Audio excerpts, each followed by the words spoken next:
Pero taranta na po sila talaga. Kung anong gagawin po nila sa nakita po nilang malinaw na suporta ng sambayanan kay Presidente Duterte. Opo, Kamentong, bago ko lang ipasa kay Partner Admar, nakikita po ninyo na kung namomonitor po ninyo, yung mga kababayan natin sa Netherlands, nandun po yung ilan po sa mga journalist po mula sa iba't ibang mainstream media. At nakikita po ninyo yung mga kababayan natin, hindi mapigilan na i-bash o ipahayag ang kanilang mga saloobin laban po doon sa mga journalist na nagpapahayag nga ng maling impormasyon daw. Ano ho ba ang masasabi po ninyo?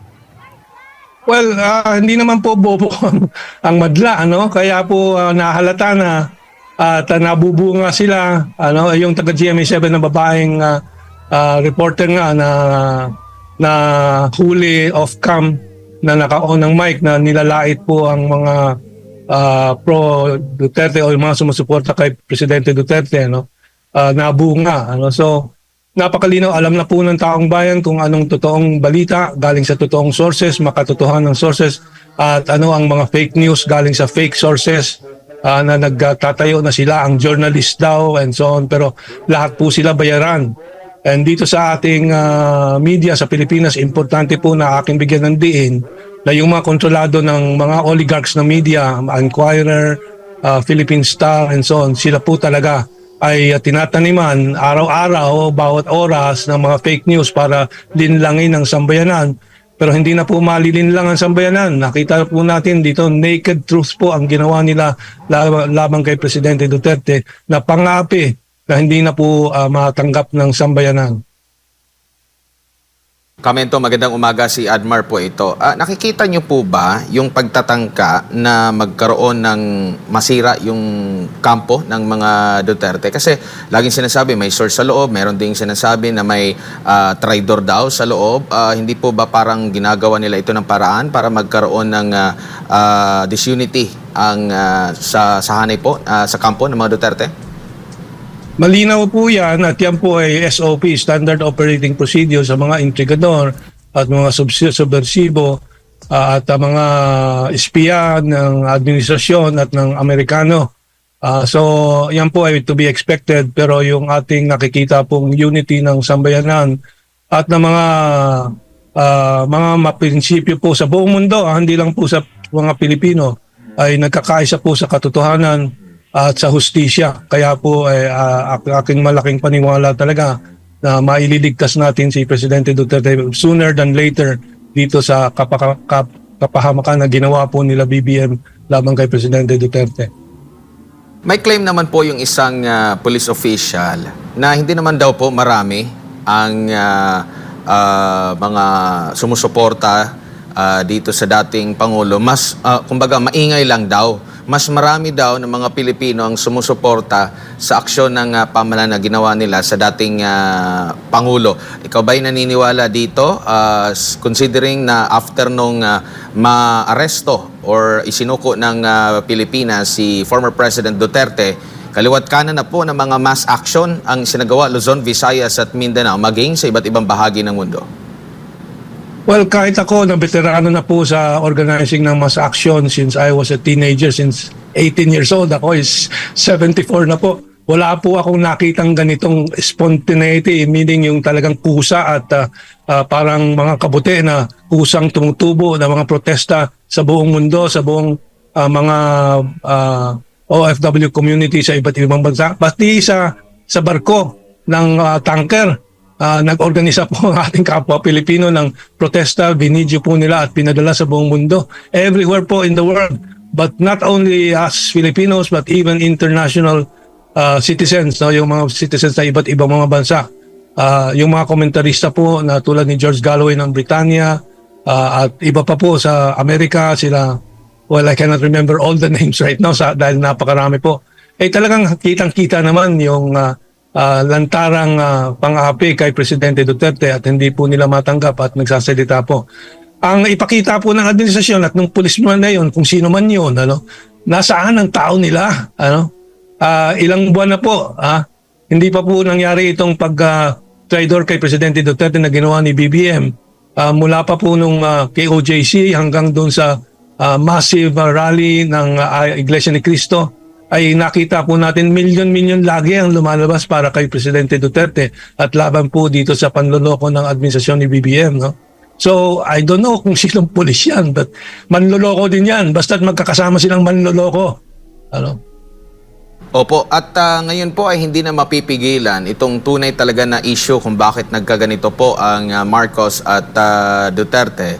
Dahil nga po, ito ay na international na. Kumbaga, naging bukas ito, mas lalong naging curious at kapansin-pansin nga yung mga foreign vloggers, no? Tinatalakay na rin po ito. Kabilang ba ito sa nakikita nyo pong hindi nakita ng administrasyon na ngayon na posibleng mangyari? Kasi kung napipigilan yung mga impormasyon na mailabas dito sa Pilipinas at kapansin-pansin na mas tinatangkilik ng mga kababayan natin, yung mga independent political vloggers, no, at iba pang mga alternative news agency, ay ito ba hindi nila nakita ng administrasyon? Kamentong? Well, ang aking teorya po kasi itong mga pangkat po na I call them as American Chihuahuas or muchachos, muchachas or proxies po, no? Ay walang ibang nakikita kundi yung utos ng Amerikano sa kanila, ano? Kaya walang ibang konsiderasyon kasi yung kita naman natin lantarang pagko-contradict sa sarili ni Boying Remulla sa sinabi niya 2024 na kabaliktaran 2025. Ganyan din po sa Enero ng 2024, sabi ni Bongbong Marcos, walang jurisdiction ng ICC. Pagdating sa 2025, kabaliktaran naman ang sinasabi. Bakit ganyan sila? I think very clear naman na kahit sila naman, kahit sabihin natin tuso sila at walang prinsipyo, makikita naman na sila ay sinasalungat ang sariling sinasabi nila. Pero lahat yan walang konsiderasyon dahil sa takot sa Amerikano. Dahil kaya nga po doon sa hearing ni Amy Marcos sa Senado, nung natanong, sino bang nagplano nito? Yung inamin ni John Vic, bumaliktad siya, walang nagplano, walang mastermind. At si Anyo, din yun nila sinabi, hindi siya kasama sa pagpaplano. Pero may plano, kasi systematic ang ginawa ito. So ang tanong ay sino nagplano?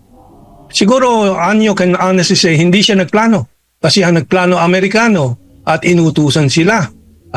Bakit tatanungin ng iba bakit Amerikano ang may kasalanan at anong motibo? Ang Amerikano po talagang walang tawad po sa mga naninindigan ng soberenya at independensya at sa sumasalungat sa kagustuhan po nila, and they can never forgive President Duterte for defying them when he won as president, exposing the massacre ng mga Pilipino, ng mga Amerikano at ang pagpapatatag ng independent foreign policy. Yan po ay parang pakita po sa lahat ng mga American boys sa Pilipinas, huwag kayong lumabag sa kagustuhan ng Amerika. Pabayaan nyo yung mga mamamayang Pilipino, walang kwenta po yan. Tayo ang may hawak ng military, tayo ang may hawak ng armas, tayo ang may hawak ng kongreso, tayo ang may hawak ng pera. Kaya po yung mga corrupt na kongresista dyan sa Quadcom, sa Tricom, lahat po nagpapasasa, pero sila pa ang may lakas ng apog na mag-akusa sa iba ng fake news, corruption at iba pa. Ang talagang kailangan targetin po natin, patalsikin ang Amerikano at impluensya po nila dito sa Pilipinas. Kamentong, usap-usapan din ngayon yung naging pahayag po ni Vice Presidente Sara Duterte sa paghahambing niya sa kanyang ama na si dating Pangulong Duterte kay dating Senador Ninoy Aquino dahil posible daw ang sapitin ito ang nangyari kay dating Senador Ninoy Aquino kung nagpupumilit itong umuwi mula sa the Netherlands. Single nga po ito sa kanilang pag-uusap ng ama kasi tuwing nagkikita po sila, nag-uusap po sila, ang sinasabi palagi ng dating Pangulo, tinatanong kung kailan ito maiuwi sa Pilipinas.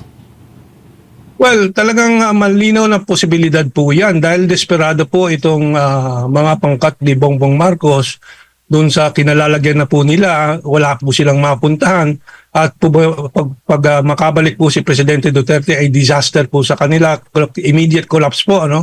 And yung kinatatakutan ni Vice President Sara Duterte ay yung paslangin nga tambangan si Presidente Duterte tulad ng ginawa kay Ninoy Aquino, which is a very, very distinct possibility but would be a major mistake for the administration. Pero taranta na po sila talaga kung anong gagawin po nila sa nakita po nilang malinaw na suporta ng sambayanan kay Presidente Duterte, kay Vice President Sara Duterte at sa hustisya, katarungan at demokrasya. So talagang malinaw po na peligro po yan. Ano? But I think President Duterte can brave that possibility dahil po alam naman natin sobrang tapang ni Presidente Duterte at magiging hamon niya sa administrasyon at sa Amerikano na gawin yan sa kanya, pagpapaslang, pagtatambang, at yan po talaga ang final straw na magpapabagsak po sa poder ng Amerikano at ng mga korap po dito sa Pilipinas. Opo. Kamentong, nalalapit na yung karawan ng dating Pangulong Rodrigo Duterte at iba't ibang grupo na rin ang nagpahayag ng kanilang mga aktibidad na gagawin. No? Talagang ito'y hindi naman pinilit, talagang kusang loob. Iba't ibang grupo ay magsasagawa po ng mga pagtitipon sa iba't ibang panig ng ating bansa, hindi lamang sa Pilipinas, kundi sa buong mundo. Yung mga OFWs natin na nakahanda na rin. Ano po ba ang yung masasabi dito? At mensahe na rin bilang panghuli, Kamentong. Sa Marso 28, I think the world will see a historic rising of the people of the Philippines and the world, no? Para sa katarungan, sa hustisya at kapayapaan po sa mundo at sa bayan po natin. It will be historic kasi hindi kailangan ng anumang organizing, talagang lalabas po ang taong bayan, matanda, bata, kababaihan, kalalakihan, lahat po. We're expecting that to be shown to the world, not only to the Philippines. At mayayanig po itong struktura ng diktadorya na binubuo po ng mga Amerikano with BBM and his cohorts. No? So yun ang mensahe ko po. Ipagpatuloy po natin itong laban na to. Malapit na po bumagsak yung mga yan. At sa tagumpay po natin, mapapalaya po natin finally sa tulong ni Presidente Duterte at ni Vice President Sara Duterte at lahat ng tumutulong tulad ni Pastor Kibuloy dito sa ating laban, tayo magtatagumpay na.